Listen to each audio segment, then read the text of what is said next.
Hello everyone, it's been a minute since I did a video. I am a little over 3 weeks post-op for my VSG surgery, which I had in South Florida at Northwest Medical Center with Dr. Shillingford on August the 16th. I'll officially be a month out this coming Thursday actually, and today is Sunday. My high weight was 262, surgery weight was 253, and my current weight is 235 pounds. Lost a total of 18 pounds since surgery. And I am currently in kind of a slowdown. I wouldn't call it a stall because I have lost a couple pounds over the past week, but it's really a slowdown from the initial weight loss. When I went to my recheck, my 2 weeks visit at the surgeon's office, he was happy with my weight loss, which at that point was around 13 pounds post-surgery. But he also advised me that the stall that I was experiencing, because I had been the same weight for a week, the stall that I was experiencing was due to my body being in starvation mode. And basically because I wasn't taking in enough calories, and actually my hydration wasn't good either, so my body kind of locked down and I wasn't losing weight because of that. So he encouraged me to up the protein intake and up the water intake, and my engine would start back running and I'd start back losing weight. So I've been trying to do that over the past week to up my intake, and during days when my stomach is a little finicky, I add another protein shake. Try to get some more calories in, trying to get more protein in, and being better about getting my water in, and I'll go into that later. But basically, let's start with what I've been experiencing. I've had a little bit of a struggle transitioning into food, period. Even the puree food at first was a bit of a fight with my stomach. My stomach has decided that it wants to be super, super sensitive and needs a little more time in order to accept food. I have had a issue with my stomach rejecting, so I've thrown up. But besides that, I've had just like an uneasy feeling, a shaky feeling sometimes after eating, akin to dumping. And when I talked to the nurse at my surgeon's office, she says it does sound like dumping, even though what I was eating didn't have sugar per se, it was a carb. So I was trying to eat like really thinned out cereals like cream of wheat, oatmeal, and those had a reaction, like a jittery reaction, almost like if you had like 10 cups of coffee. So she encouraged me to that it could be related to carbs, but it also could be related to dairy. So I have to reduce my dairy. I'm just in the parking lot at my gym watching people watch me. Anyway, you know how you park way far out from where anybody is so you can do your little video, and they want to pull right up beside you real slow. It's like a little bit distracting, but we're moving forward. So that's the struggle that I've had with food, is just trying to learn what is acceptable at this point for my stomach and what is not. I was really excited. I totally went out and overbought food, so I have a stockpile of food that should be good for this week, next week, and the following week's transition into soft food. But what my body will take and what it won't, it varies. I really do better on a baby food consistency of food right now.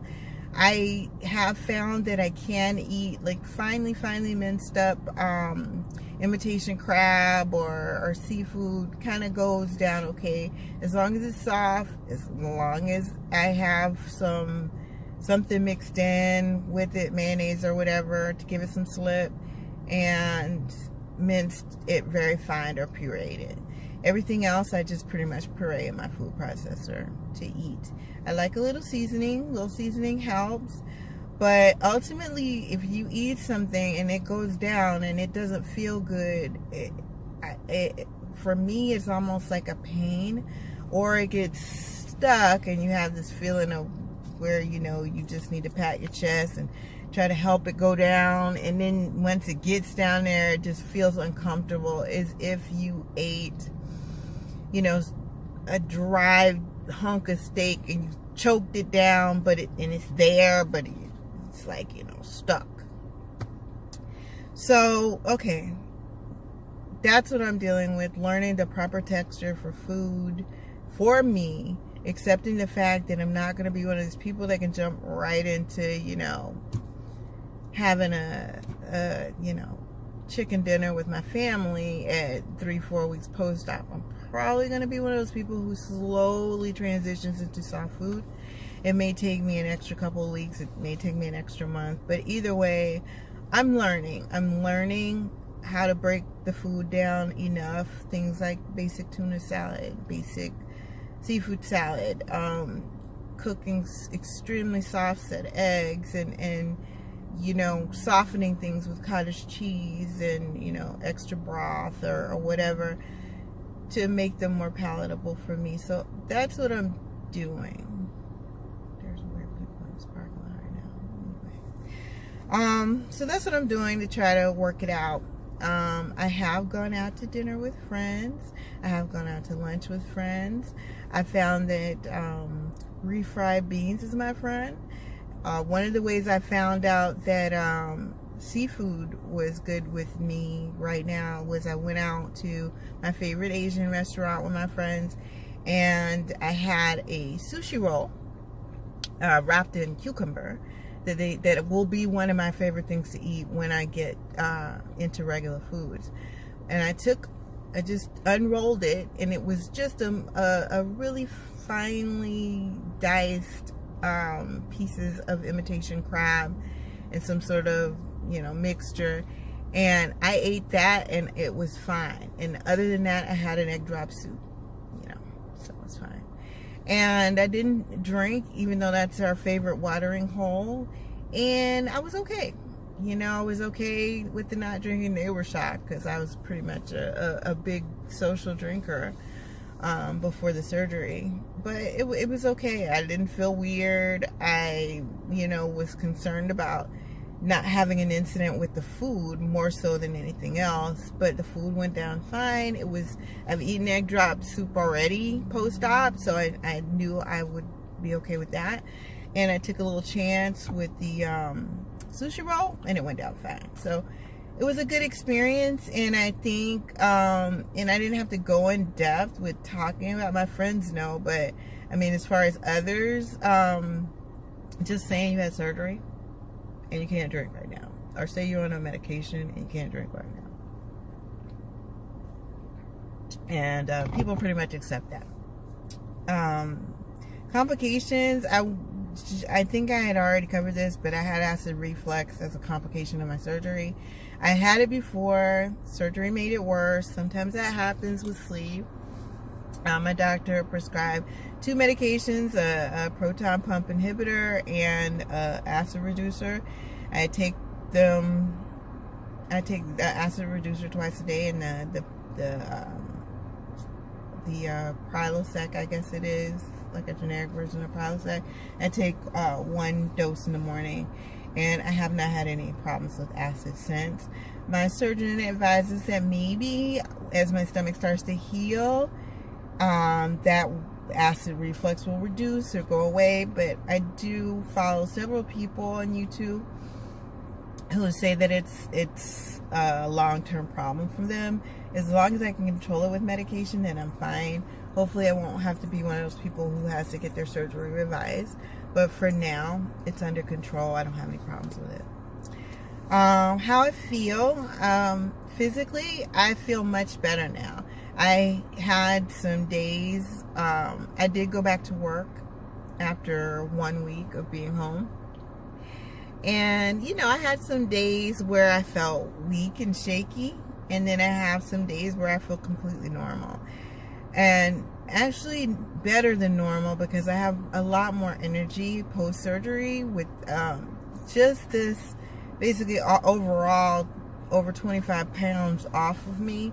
So that makes me feel better. I have rheumatoid arthritis, so that was one of the reasons that motivated me to surgery. And one of the things that was happening before surgery was I was having a flare-up in my knees. I was getting to the point where I could barely walk unassisted.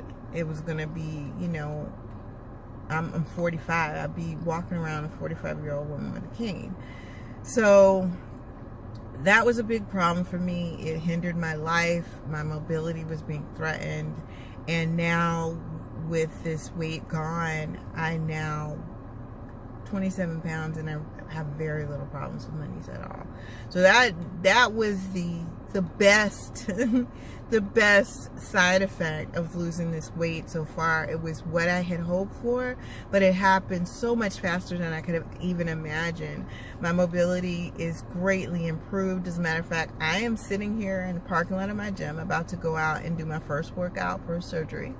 My doctor said to take it easy because of me having trouble getting the food down, but since I've increased my calorie intake, you know, I've increased my protein, I've increased my water, I feel like I'm ready to just do a little short workout. Now, if I can only do 10 or 15 minutes, then so be it. I'll work my way up to a good, healthy level of activity, but I need to get started. I feel like it's important to kind of get my body in the habit of going to the gym, get my mind in the habit of making this a part of my weekly routine. Emotionally, okay, so the struggle is, I think, more emotional than physical for me right now. I keep reading how the first month is a difficult adjustment, not only food-wise, but in interacting with your new world, your new environment, and then also you need to take in consideration the way people interact with you. Now, I'm still 235 pounds. I'm nobody's skinny mini. I'm still very much a plus size woman. Everywhere I go, I present as such. Nobody is threatened by that or me. Now, however, if you know me, and my role in your life has been your heavy friend, your fat friend, fat girl, the biggest girl in the group, the biggest girl in the room,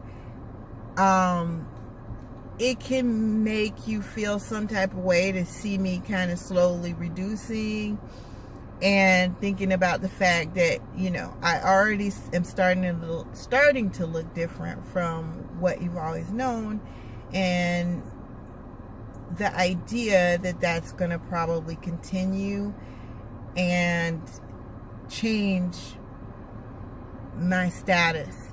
Okay, I don't want to say my status. It just, okay, I'm not the biggest girl in the room. That's all it is.